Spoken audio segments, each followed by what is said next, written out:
J'ai vu également des sortes de crucifixes en verre, joliment décorés. Par contre, il me semble impossible de visiter un peu. Non, c'est exact. Alors, ce sont des petits flacons à parfum en verre, soufflés à la main, soufflés à la bouche, que l'on remplit de parfum. Alors, c'est tout petit, ça fait 3 cm de haut. On y met dedans peut-être 1 millilitre et demi de son parfum préféré ou de son parfum botanique à base d'huile essentielle. Et on le porte sur soi. Et là, évidemment, vous devez ouvrir le petit flacon en verre, qui est fermé avec un bouchon en liège.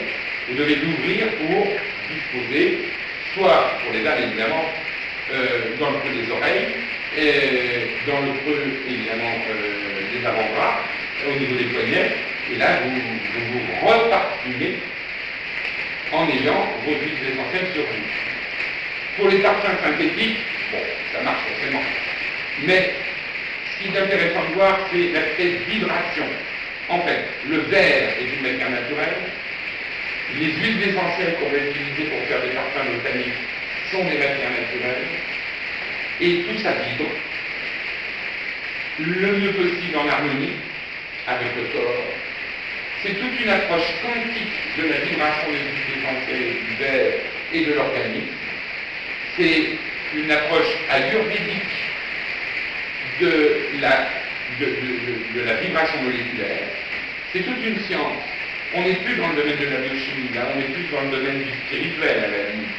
Mais c'est quelque chose d'intéressant. Il y a des soins qui sont donnés, surtout au niveau psychologique, aux malades, en passant par des techniques vibratoires.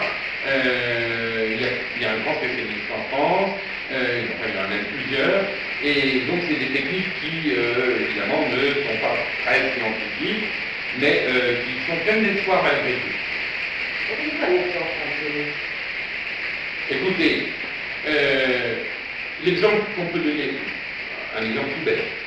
Imaginez que vous ayez à parler en public, à jouer une pièce de théâtre, à chanter, que c'est. Vous pouvez avoir le trac.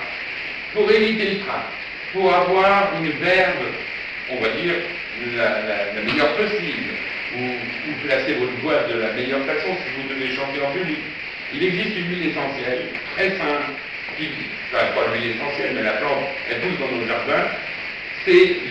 Alors c'était l'huile essentielle auquel déjà on en a parlé ensemble.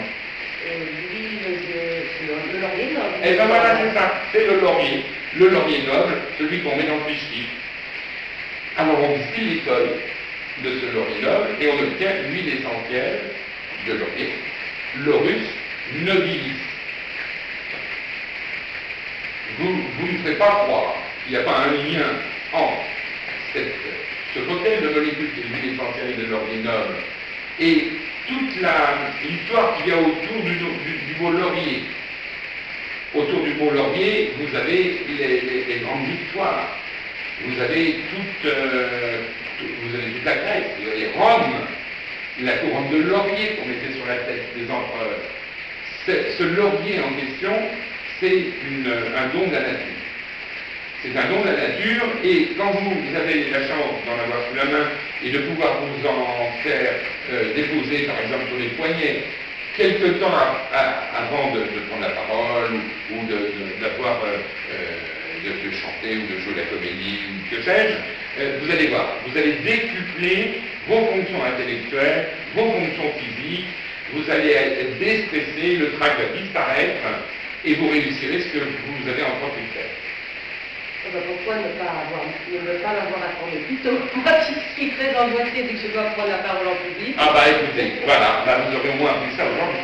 Tout à fait.